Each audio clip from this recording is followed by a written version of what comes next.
Today, we get to hear the answer to a question that is on so many cheer moms' minds. And no, it's not about when this weekend's competition schedule block is going to come out. It's about college cheer. College cheer. I'm talking with Coach Bruce Bills, who is the head coach of the Texas Tech cheer team, one of the top college cheer programs in the nation.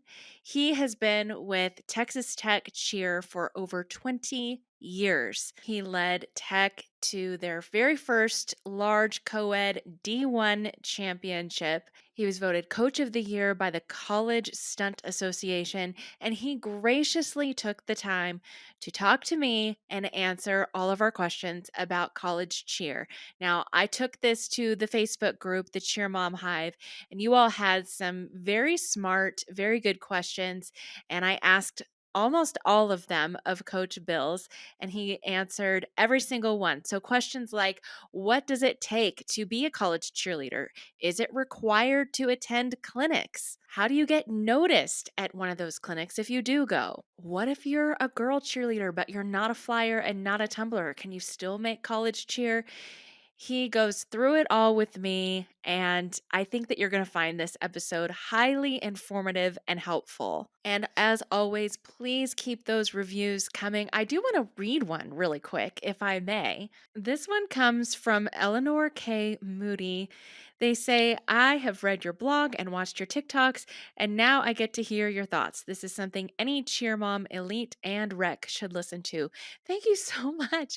Thank you. I don't even know her. I don't even give that person $20 to leave that review. You guys, they mean so much. They help the podcast be discoverable by more people. And I cannot thank you enough for leaving those ratings, reviews, wherever you get your podcast. All right, here is the episode all about college cheer. And I have to say, one time only. Now, I am an Austin girl.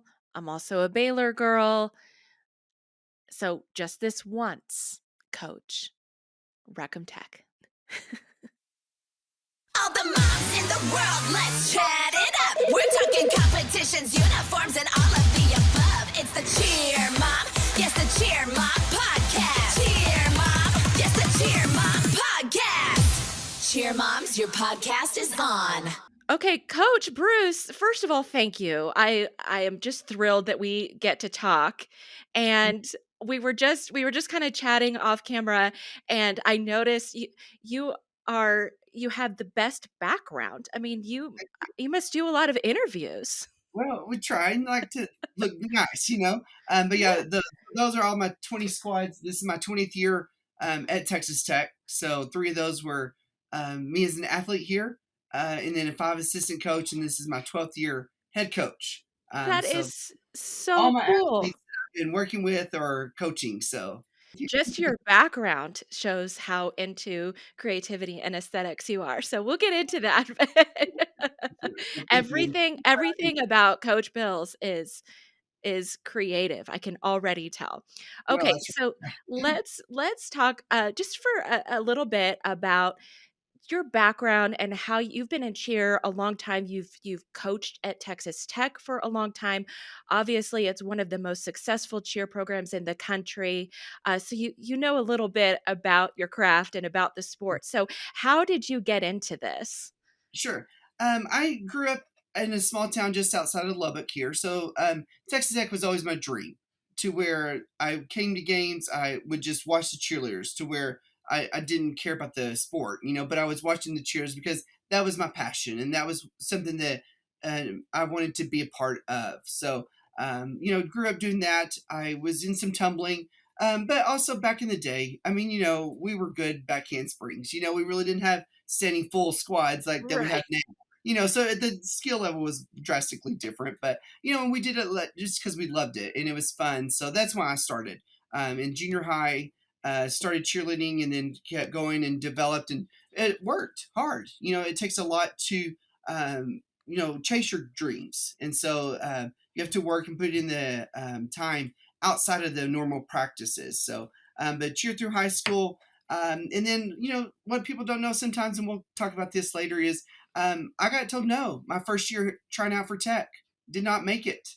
of course, crush the dreams or whatever. But okay, now use that opportunity, reset, and let's go a different route to get you right back Mhm. where you're sitting here today. So there's ways of doing that. And so those were some of my most favorite memories. Taking that little detour and figuring out what I needed to do to make myself better. But got into cheerleading and started here at Texas Tech 2003, a long time ago, it seems like. But yeah, that was my first year here, and just cheered here for 3 years, and then got into the assistant coach part of it. Never really thought I would do that. I started my college career as a math education major. I wanted to teach high school math. Loved it. And that was something that I wanted to do. Being in the education system with parents and stuff, to where that's what I thought I would do. Well, things change, to where this became a passion. Like, okay, let's learn this, let's figure this out, and I'll be the first one to say I wasn't the most skilled person that ever have come through the coaching positions, but I had a dream, I had a passion, and the commitment to not only make myself better and learn, but let's make this better program. And we kind of have a saying, leave it better than what you found it. Okay, Mhm, let's mhm. every day attack that, and figure out ways that you can grow and learn something. So got into the assistant coach, and then the head coach position came open. Applied for it, and I was, at first I was like, okay, is this what I really want to do? It's a I always, commitment. yeah, it is, but it's a lot of fun, and but I always kind of consider myself more the kind of the administrator, the backbone, to where we do a lot of the behind the scenes work, and I still try to do that to where it's not about me, to where I'll work and I'll do exactly what I need to do, but I want it to be Texas Tech success. I want it to be these athletes' success. It's not about me. So but things change. You get into the head coaching position, and then it does. Your name's attached to it, and so thankfully we've developed a great program that I'm proud to have my name attached to it. And I'm just a placeholder for the time being, but we're going to work every day to leave it better whenever that day comes. Hopefully, not anytime soon, though. So And better you have made it. What have the last few years been like for you with cheer sort of bursting onto the mainstream scene? I know tech has been mentioned a lot in the cheer Netflix series, and as people follow people who've been on the show, they know that they've kind of moved on to tech's cheer program. What has that all been like for you? a whirlwind, a nice, surprise. But yeah, with the Netflix show, to where, I've had relationships with Navarro and Monica for many years, to Mhm. where that's always been a nice friendship and collaboration within our programs. But yeah, having their alumni come here after their time at Navarro and Trinity Valley and other places too, but then really get heightened in this show. And I was proud. It was great advertisement for us to when their athletes would wear Texas Tech. I did not supply those, I'll take credit for it. So it was good advertising for us. But yeah, I mean, a lot of their athletes are good friends with their alumni that have been through here. And then I've worked with them, throughout the years too. So it's been nice. It's been fun to work with them and just see the growth of cheerleading through the past couple of years. With all the different levels from the AllStar world to the collegiate level to the high school. I feel like that's getting more Mhm. competitive, and each state's a little bit different, to where some of them have their UIL high school competitions that are really growing and developing, to Yeah. where it's bringing up the awareness, and so it's exciting to see that. Yeah, to see this burst of energy in Yes. cheerleading and people more interested in the athleticism of it and Mhm. having hopefully a little bit more respect for And that's the all main that the thing. athletes do. Yeah, and calling them athletes to begin with. Exactly. Yeah. And, there's always that debate about, okay, is it cheerleading a sport? Is it not? Okay. Mhm. There's different definitions of how you can define a sport. But yes, like you just said, they are athletes, regardless if it's a sport or not. They are Mhm. putting in the work. And that's something that I've really taken away from the Netflix shows and other things that, yes, we work hard, and they're doing crazy hard skills. And so it's been kind of fun to, you'll go to basketball games or whatever, and somebody will talk about, oh my gosh, do y'all do that? You're like, yeah, we do. Yeah.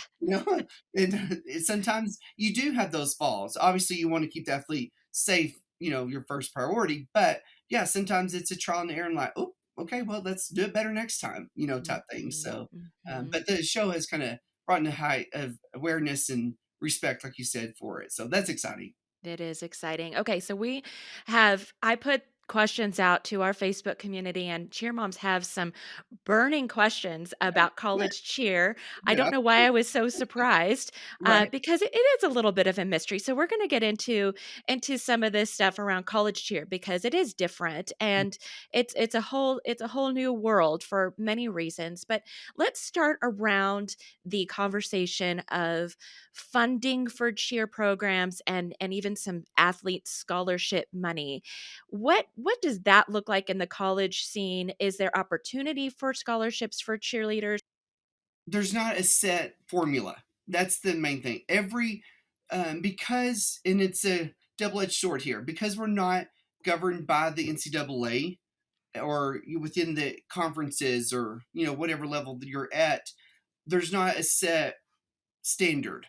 And so it Mhm. varies at each of the programs. And Okay. so the scholarships, first and foremost, we have to understand and accept cheerleaders are not revenue generating at the collegiate level. We're just Right. not. We're not bringing Yep. in ticket sales. We're not bringing in multi-million dollar TV Mm. contracts. They should, they'll see a Yeah. show if they come, Right. so that's where a lot of the collegiate funding comes from. Mhm. Especially, we also have to understand that each program's a little different. Here at Texas Tech, we are under student life, student affairs, kind of the dean of students division. Okay. We're not under athletics. We have a great relationship with our athletic department, and they support us at various things, financially, things like that. But we're not fully regulated by them. And so that's a Okay. little bit different. Where other universities, they are under the athletic umbrella to where they're under a lot of them fall under their marketing department. And so Okay. within that, okay, well, what funds do they have available? What, goals and what things that they want their programs to do. And so there, it's kind of where it creates all the muddy waters of how it's set up. How it And works. so Okay. each college is a little bit different in how they're set up that impacts what scholarships and benefits that those athletes get. And so that's where you really have to do your homework as a parent. But more so, I'll say this too, it needs to be the athlete that is researching and finding out what is best for that athlete. Mhm. If you want to cheer in college, you certainly can. Where is it? That's going to be your key finding. And like I said at the top of mine, I didn't make it my first year. Okay, well, let's go this detour. Let's learn. Let's get better, and then try again if that's the route that we have to. Some people come right to that first program and they are success, but Hmm. there's also those that they come that first time, they're not ready for it, or they were pushed to do that and it's not fun for them or anybody else involved. What's your take on cheering in college versus going to college for cheer?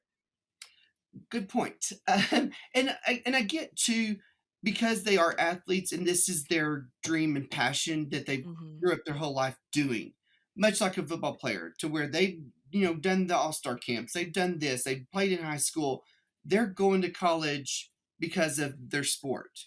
Same thing for us. We have Mhm. some athletes on our squad now, and it has been that they're in college because of cheer, and that Mhm. is great. If that's their reason to go, come on. But they also have to understand there's other responsibilities and things that you have to do, because just like football, basketball, whatever sport, you're a student athlete first. You're a student part. And yes, Mhm. we may not like the English class and the history and the physics and all that, but that's what we have to do. And Mhm. in life there's some things in a normal job that not really interested in doing that, we have to do it. And so it's kind of, you have to push through that, to get your degree, because there's not a whole lot of my jobs out there, so you can't just cheer all your life. Even though we Right. think we might at 18 years old or 15 years old or even 25, but at some point we got to hang up the palms and megs and we got to move on to the next show. And now, can that incorporate cheer somehow? Sure, if it's the right fit for you. but there's not Yes. all those athletes. For instance, I have 58 on my squad. If they all graduate next year, which thankfully they're not, is there 58 jobs waiting for them? Is it the Mhm. right fit for them to do that? But then also, as cheerleaders know, your bodies give out to where, okay, yes, you get a lot of skills in your 20s and, maybe early 30s as you're coaching. But then what are you going to do when you're 40s and 50s and your body hurts every day?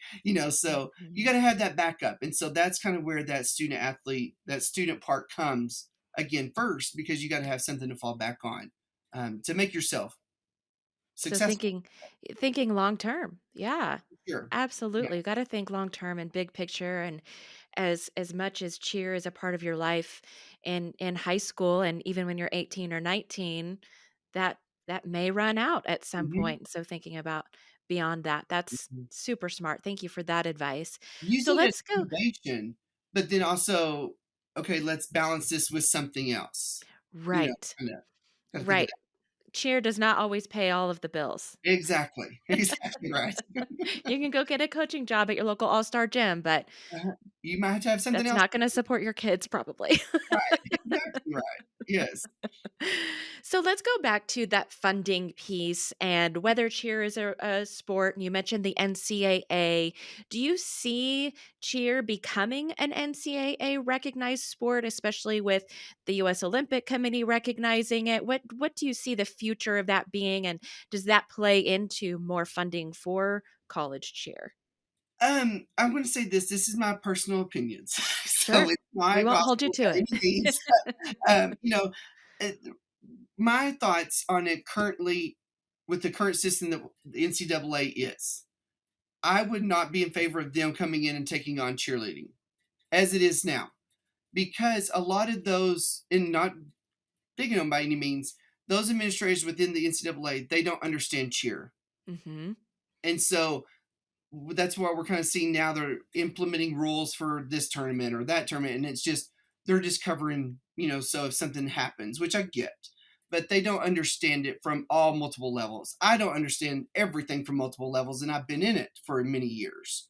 And so with the current system, no, that would be my vote. Leave the NCAA out, but what system do we have? It gets crazy because sometimes we have the varsity spirit umbrella regulating and doing this. They do our competitions and camps and things like that. Well, then we had this other new kind of up and coming USA cheer that is it varsity spirit? Is it not? I mean, Gotcha. it's separate, but from the outside it might look the same in a way. So then you're going to throw in another organization, the NCAA, on top of that, where what are we all doing here? And it gets too many. Gets complicated. It does. Yeah, okay. Um, Interesting, so we'll see how that plays out. yeah, and I hope with the Olympics Mhm. that it will kind of help iron some things out. But that's kind of my fear, to where I don't want this executive of the NCAA who's been in football and other sports to come in and just implement these things for cheer when it sometimes doesn't work that way. And for my all girls squad, we're finding this out working with USA Cheer that are developing the sport stunt the sport, to where they're trying to get the NCAA a level of a full sport for stunt. And so there's Okay. multiple levels that they've been working on for multiple years. And it's a long process, but you have to present to this committee and you have to verify and you're doing this, this, and this. And so it's a lot, but they're structuring stunt like a competition sport. And so it's good, but it's just taking a while to kind of get all these pieces ironed out and you figure out, oh, yeah, that can apply to us, or oh, it can apply, but it needs to go this way. So that's a lot of probably unuseful information, other than it's just crazy. Well, and cheer is still a young It's sport compared right. to other sports, and so there's still a lot, to iron out. There's a lot that, like you said, people at the NCAA need to understand about cheer, Mhm. and so I can see how that process would be long and Right. complicated. And it kind of goes back earlier what we are talking about.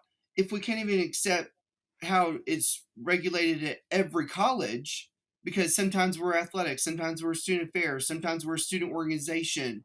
Okay, Gotcha. well, how do we move forward here? Mhm. But also, the funding, that's a huge piece in the collegiate level, to where how is your program set up? How is it supported financially to give the Mhm. students the best experience and success? How do you see college cheer teams being supported financially? Because I see a lot of coaches across the country that are having to fight to raise their own funding and Mhm. even to get their athletes transportation to football games. So, how do you It's see that being supported? Yeah, I think a lot of it is, you have to find your value. That's kind of what we went back to the very basics. What is our program's value within this university? We want to promote and do good game day, because that's where your administrators see you. That's where you Yeah. perform, and that's what cheerleaders was developed for. And so you got to do your good job there, to where then over time, it's going to take time to get that funding and get the um, respect and recognition that you need to then, okay, yeah, now you can take that next step. And so it's a long time period that you have to work hard at on multiple levels to get the proper funding for you. But it's a tough, challenging situation that a lot of coaches are in. We're supported nicely here at Texas Tech, but we've worked up to that. It was not that way 20 years ago. Mm, And so we've worked up and we've really tried to promote ourselves to be in the best ambassadors for the university, game days in the community, academically, to where, okay, now they can trust us and give us this. Okay, now we right. take that, we grow it, and we don't always say, okay, gimme, gimme, gimme, but okay, this is what we're doing. And so you kind of have Right. to have that mentality too. But it's a challenge for a lot of coaches out there that, like you said, it's sad that they can't get to the out of town football games, Hmm. or they can't get to nationals, or they can't even get a uniform, So we had to fundraise as well, just because, like we said at the top, cheerleading's not money generating. We're an expense account, and so it's just trying to find that balance of where can you be successful and break even. Holiday shopping season is right around the corner, and what better way to show your coach, your athlete, how much you appreciate them than by getting them a piece from the Cheer Collection? Hey, you can even get a little something something for yourself here too. The Cheer Collection is inspirational style for every cheer enthusiast. It's beautiful, minimal jewelry that has inspirational quotes that are specific to cheerleading, like hit 0 and 2 minutes and 30 seconds. Visit thecheercollection.com and enter coupon code CHEERMOMPOD for 10% off of your order. So interesting. Well, thank you for that advice. I'm sure that coaches, if they're listening, will benefit from that. Let's switch gears and talk about all things college cheer athletes, because I know parents of 4-year-olds that are already thinking about their 4-year-old's college cheer. Oh, That yeah. might be a little bit of an exaggeration, but it's always at the back of mind, especially when you realize that your child is so passionate about cheer. It's like, okay, well, what's the long game here? What are we going to do with this? Are there opportunities in college? And where do we even start? So, at what point does an athlete need to really start seriously preparing for college cheer, and what do they need to be doing? Starting earlier the better, but also you don't want to burn yourself out or burn the athlete out, to where then they get sick of it, or Mhm. they reach that plateau and there's nothing else. They don't want to break that next level, or they degress and they go backwards, to where they've done their time, they've done what they wanted to. Now what's next? And so Mhm. you gotta it's a fine line, to where how early is too early. Sure. I've seen those that they have started at the age of 4, went through all the all-star level, they went through high school, they get here and it's like, no, I'm done, like my Mhm. body's done, my mind's done, there's something else. And so, but to get ready for that, ideally, I would say high school, freshman, sophomore year. That's kind of the key point. Okay, let's start narrowing down. Going back to what we talked about, there's different levels in cheerleading. So, what is the most acceptable way, or the where you can be the most successful given what Mhm. you have now? Yes, look at those premier programs that you have, on your list. These are the 2 or 3 that those are my dream schools. Okay, then what's that next 2 or 3 that these are what I could walk in and make today? given my skill level, given where I'm at mentally, everything. And so sometimes those second level may be your best success. And so you kind of be open for that. But I would say start in high school, start getting those, connections with the colleges that we have clinics that they can come to throughout the summer and throughout the year. Go see if that's a good fit for you. And also figure out what squad type you want. Do you need a large co-ed? Do you need a small co-ed? Or do you need an all girl? And let me tell you Gotcha. something else too. Not everybody's a flyer, and that is okay. What? What? That is shocking, I know. Um, You're talking to a cheer mom, I right? know, right? Every mom thinks that their daughter's a flyer, and they're not. I mean, maybe they Yeah. are at that particular level, but sometimes at our level, they're not. And that is okay because I love our bases. Mhm. And I love our tumblers and things like that. That everybody has a role, and so you kind of embrace that. Um, Mhm. and by all means, if you are going to be a flyer and that's exactly what you want to do, okay, maybe it's not at Tech, maybe it's somewhere else. Perfect, go do that, and you can be successful in that. So, but you got to keep your mind open for that, and then S acceptance too. Yeah, so if you're a girl and you wanna be on a co-ed team, do you have to be a flyer? Here at Texas Tech, yes. And Okay. I mean, I would say in general, most of them, yes. There are some that will have some female athletes that do not fly, but they're a part of their large co-ed. And so it's just a number game and kind of, again, kind of the underlining theme, how it's set up and kind Mhm. of how they're structured and what their coach wants from that program. So Here, manage your expectations mm, and open your mind up that you might yes, not be a flyer, but you right. can be part of a successful program in another position. Exactly right. Yeah, and each of those offers value to that university and to the student success and experiences that they get throughout that year too. What do you see from athletes who have that maybe that false expectation or that expectation that's a little high and they show up during your tryout process? How do you manage that and how what advice would you give to those athletes about managing their expectations? I try to support them and encourage them. Have you tried this? Would you be willing to try this? Some had that guard up. Nope, this is what I want. Okay, that's fine.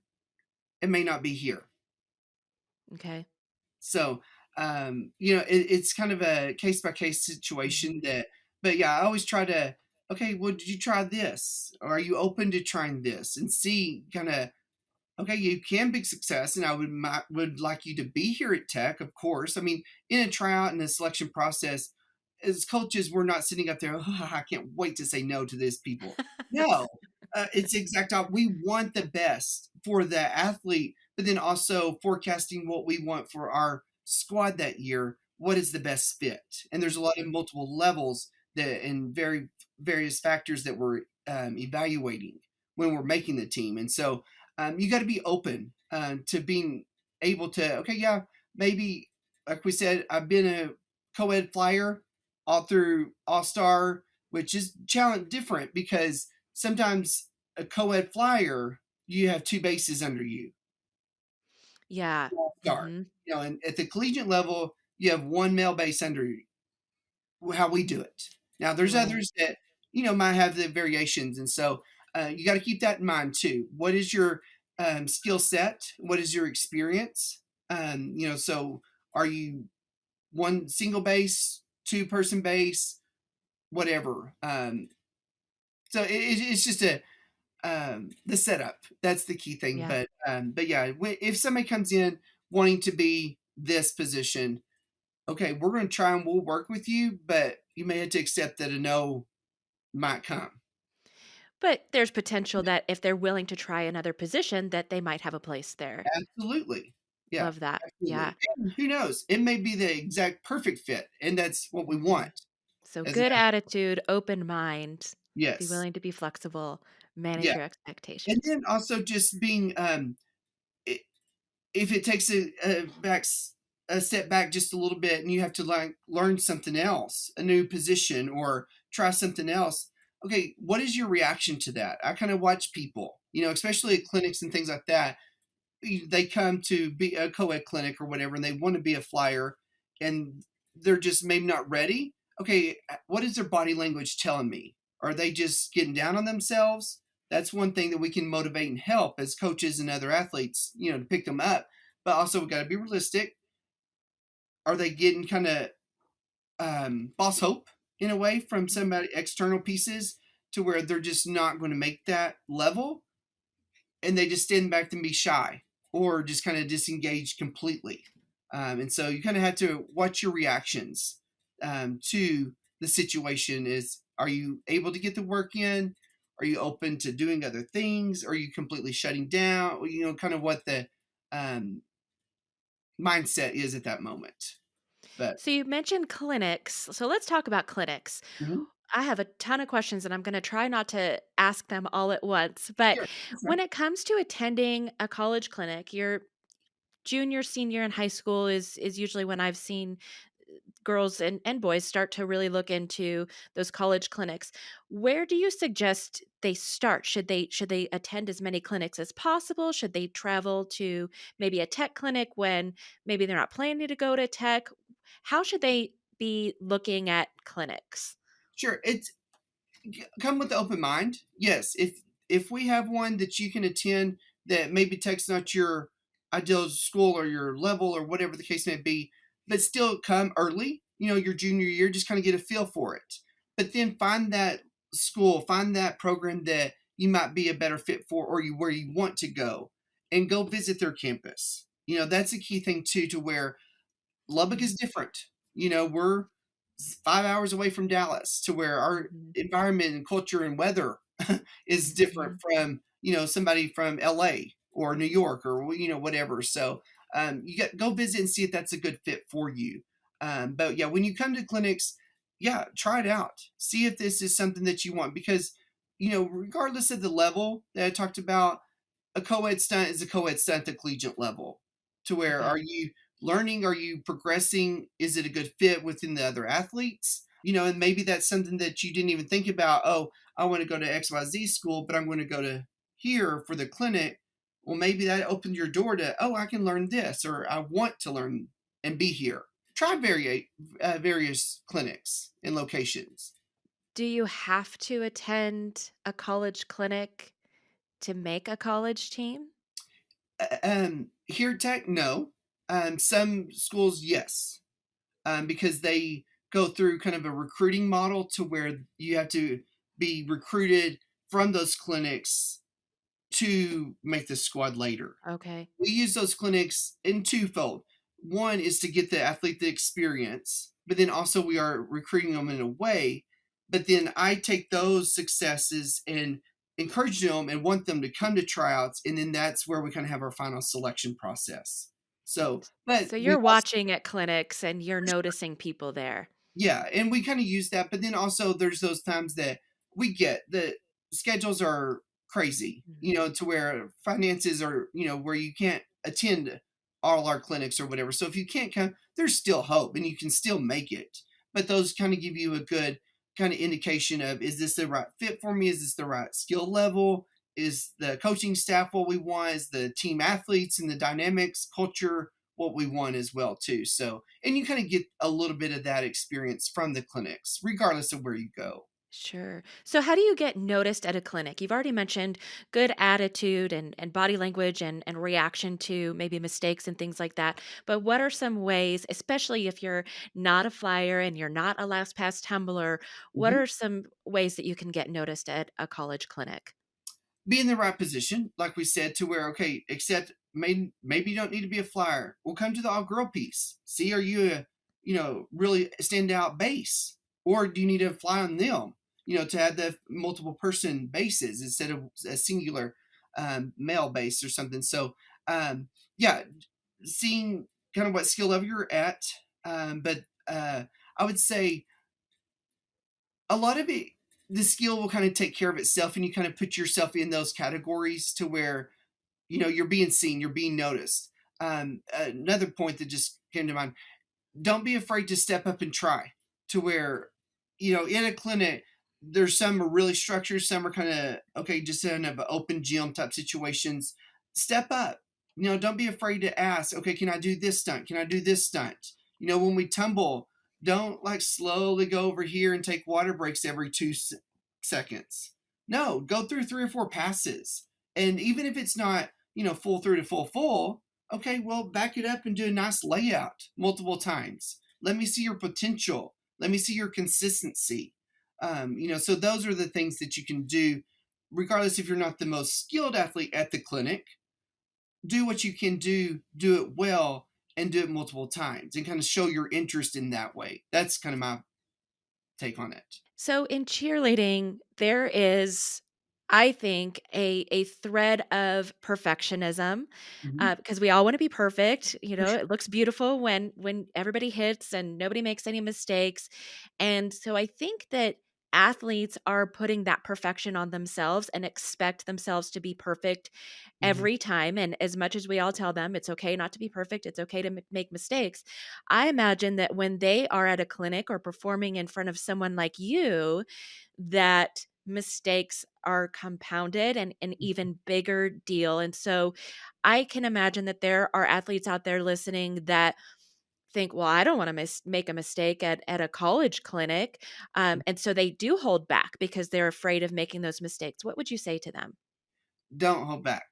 It's okay to make mistakes. And that's why we have the clinics. That's why we have how many practices before we get to Daytona, or even before our first football game, and same thing there. That's why you had those clinics, to try and figure it out.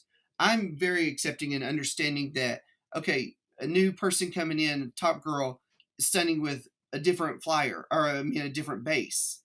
Okay, it's going to take a moment to figure out that timing, figure out each other's kind of tendencies in that stunt. It's okay if it falls safely, make sure you have spots and stuff like that. But, my biggest advice would be, do not hold back. I get it where it'd be intimidating, and, oh, you put that pressure on, I got to hit this stunt, get to hit this stunt.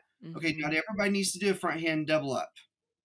Back it up and do a straight full up, Mhm. immediate lift into it. Let me see your body positions. There's other things that you can showcase and still be noticed, to where there's sometimes that, okay, I'm really watching her. She's doing a solid full up every time with different body positions.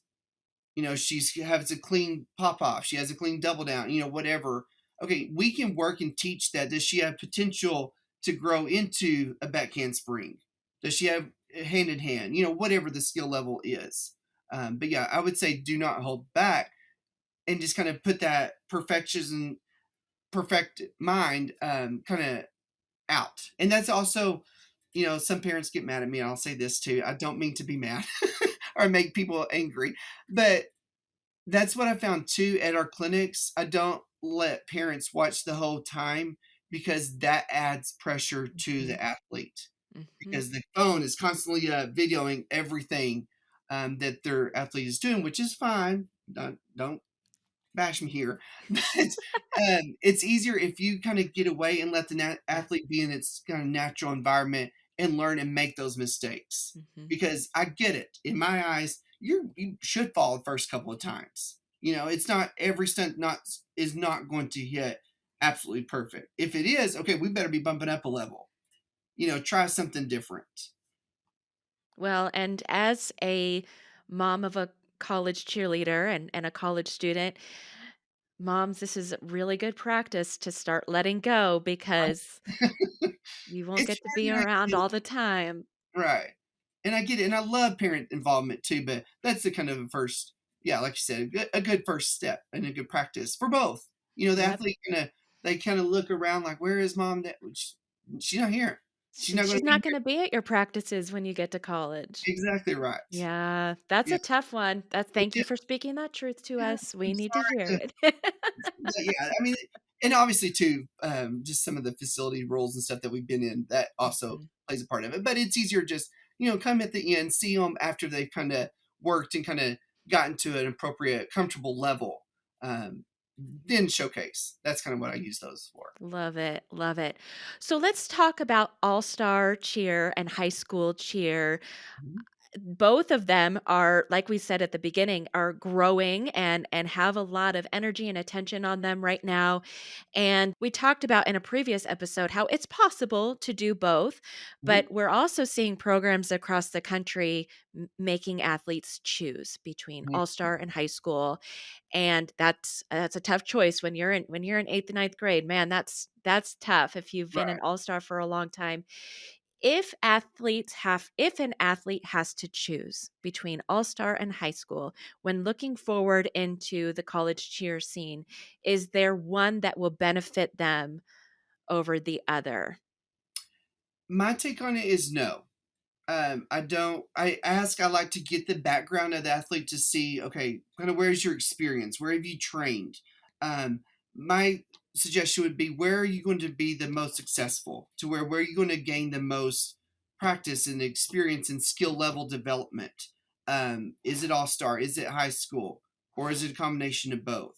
But then also the underlining factor too is that time management and just don't burn yourself out, Mhm. um, too early, is another factor that you kind of have to consider, as you're doing one or the other or both. But for me, it's I don't have a box of, oh, they're all star, they automatically make it, or they're high school game day, they automatically make it or don't make it, type of thing. So I would say whichever one is the best fit for them, um, and get as most out of each of those that you possibly can to make yourself ready for the collegiate level. Let's say they choose all-star Mhm. and they don't have any game day experience. What do you suggest throughout high school for them to practice and get some game day experience? Because that's a whole different It world, is. it's a whole different skill set. So if they're not doing high school, how do you suggest they get that experience? I would practice kind of outside. If you go to the clinics, and sometimes we do incorporate some game day elements within our clinics, and so really use that and kind of figure that out, how to do that. Everybody's on their social media. Figure out, watch those programs. We try to promote and do what our game days like, what our practice is like, what our nationals is like. So watch that and see kind of what are they doing at games. Okay. Okay, how can you practice that? I mean, even if you just have a paper, and you're working how to do a sign, okay, are you just holding it down and nobody can read it? Are you pointing it straight up? Nobody can read. So those are key things that you can practice without even going to a game. Just kind of on your own, and just kind of figuring out what elements do you need. Yes, also you're going to get the skill, you're going to get the performance, but yeah, you did say game day is different. It's a different element, and Mm-hmm. you just kind of have to figure out what do you lack in that, or what are you not getting in the all star. And then don't be afraid to also ask the coach.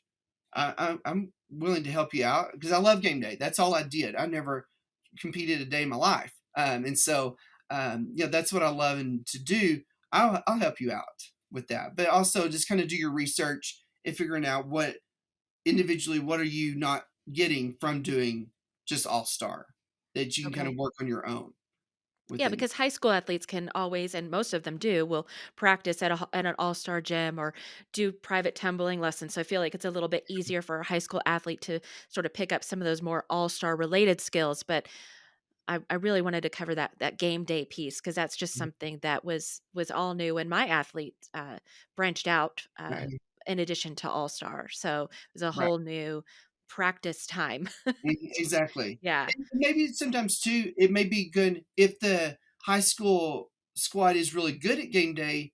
Could they go to a practice? Could they talk to that coach and kind of get some learning factors there? And then, okay, reach out to the college and see kind of what is their game day like. What do they suggest? And a lot of those clinics, for me, I'll break it up, and these are game day stunts. These are kind of what we do during game days. Okay, now we have the second piece of it. That's more of our competition, our all-star level, if you will. So you mentioned social media. How is social media playing a role or is it when you are looking at athletes? Should they be posting their stunts? Is that a non-factor? What's that like right now? It does. Yeah, it's such a huge thing that everybody is doing. Don't go overboard, and some people are really making a separate profile, a cheer profile, which is fine, and that's where all their cheer stuff are going. But I personally like to see what are you like on a regular Tuesday afternoon? What is your poses like? Is it, the same pose every time when you're trying to get the 9,000 likes? I mean, that tells you a little bit more about that person as opposed to, oh, this beautiful full up, or a gorgeous tumbling pass. And so you kind of, whatever fits you best, but know that I go back and I'll look at those social media accounts. I'll search you, because again, I want to see what are you like on a normal Tuesday or whatever Mhm. day. I don't know why I'm picking Tuesdays, but so kind of get that whole um, component of that student as best as you can, knowing that everything on social media has a filter. You're looking for the best pose. You're not going to put your worst look out there all the time. Some people do, which is fine, but you just kind of know that social media is very skewed in a way too. It's a good thing if it's used in the right way. I do like to see the different levels of skills and things like that intermixed with their daily life. Well, wonderful. Well, thank you so much for Yeah. talking to me today. I know that cheer parents and athletes will greatly benefit from our talk. So I so appreciate the time. And we love watching you guys. We love watching you at Daytona. We love following tech. And so thank you for giving us your time today. Yes. Well, thank you for having me, and hopefully I answered some questions and helps explain some things. You absolutely did. And I just so appreciate it. Well, no problem. Thank you for having me. And if somebody wants to connect with you, how can or Texas Tech Cheer, how can they do that? Yeah, on social media, it's TTU Cheer. We're on all that. Text Tech Cheer on Facebook. So find us, look at it, pictures, all that good stuff. Our website, spiritsquads.ttu.edu, or Google Texas Tech Cheer, and it'll pop up. And that's the key thing to do research on each of these programs that you might be interested in. Look at their website. Most of us have Mhm. websites now or social media to where you have an understanding of what that program is, and then email all our my contact information is on our website and social media type things. But ask appropriate questions. No, Yeah. okay, Yeah. those questions that I get. Do y'all do game day? Okay, clearly you haven't watched anything. I mean, because hopefully Mhm. we promote that enough to understand. Hey, we do game day. So Yeah, just and I've noticed in my daughter's, college cheer journey that when she reached out to a coach, they responded right back, and so I find that college cheer coaches are extremely accessible and will answer your questions and want to answer your questions and want to be having those conversations with the athletes, so I think that's really special. Thank you guys for appreciate. creating that culture. And I try to do it. And sometimes we are a little slower; they get covered up or whatever. But yeah, just feel free to hey, just follow up on this. I love those. Like, oh my gosh, I'm sorry, But yeah, always willing to help out, answer anything that I can do. Be willing to do that. Thank you. You're Thank so you so much.